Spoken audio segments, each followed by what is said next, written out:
You're listening to Systemic Error Podcast. The failure was designed. The irony. Trump's social media whines as hysterical influencers turn on president based on an article by Jordan Green, investigative reporter. The troll who outgrew his own lie.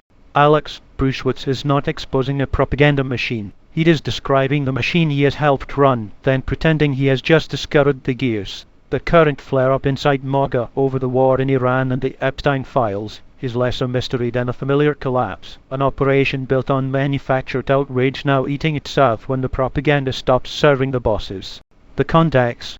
Bruesewitz, a Trump-aligned social media strategist paid by a PAC tied to the president, went on Tucker Carlson's podcast and David Freiheit's show to complain about coordinated influence campaigns, social media hysterics, and foreign money-warping conservative discourse.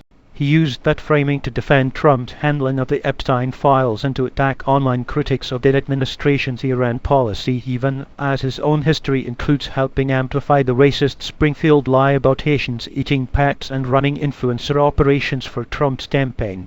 Power is not on social media.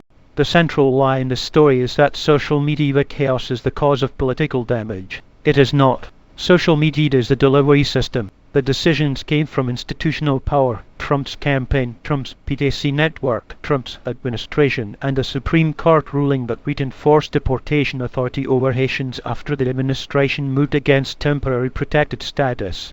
Bruesewitz is useful precisely because he is close to that power. He is paid $25,000 a month by a Trump-affiliated PAC through his firm. That is not an outsider looking in. That is an operative inside the apparatus trying to reassert discipline when the coalition starts slouching out of formation. The scam called influence. Bruesewitz now wants the public to believe that anger over Iran and Epstein is being artificially planted by enemies. Maybe some accounts are manipulated. Maybe some are paid. The source does not prove otherwise. But the deeper point is that this accusation comes from a man whose career is built on the exact tactics he condemns: coordinated influencer blasts, manufactured narratives, algorithmic pile-ons, and racist disinformation laundered through authentic grassroots energy. That is the game. Run a propaganda shop, call it organic, then when the audience notices the wiring, accuse everyone else of being the plant. This is not democratic discourse being corrupted by a few bad actors. It is political theater openly financed, professionally managed, and then cynically disguised as spontaneous outrage. The coalition is framed because it was never honest. Bruesewitz is not worried about democracy. He is worried about coalition management. He says the MAGA split could tear apart a once unbeatable juggernaut. That is if only we built crisis here, factional discipline inside a movement that depends on permanent grievance, permanent enemies, and permanent submission to Trump.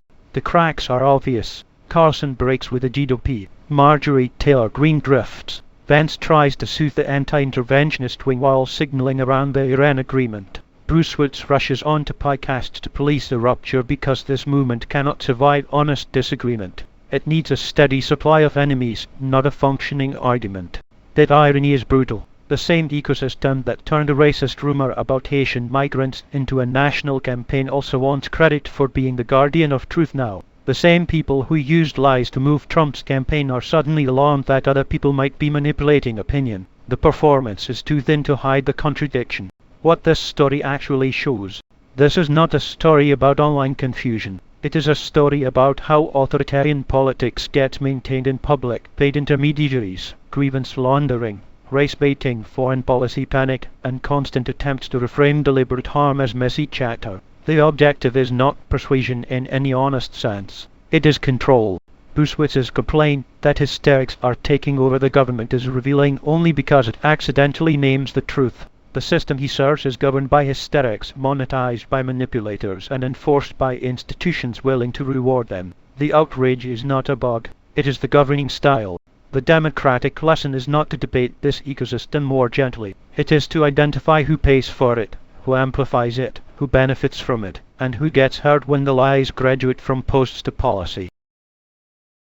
You've been listening to Systemic Error. Thanks to Raw Story for today's article. With the automated voice of Arctic, thanks for listening.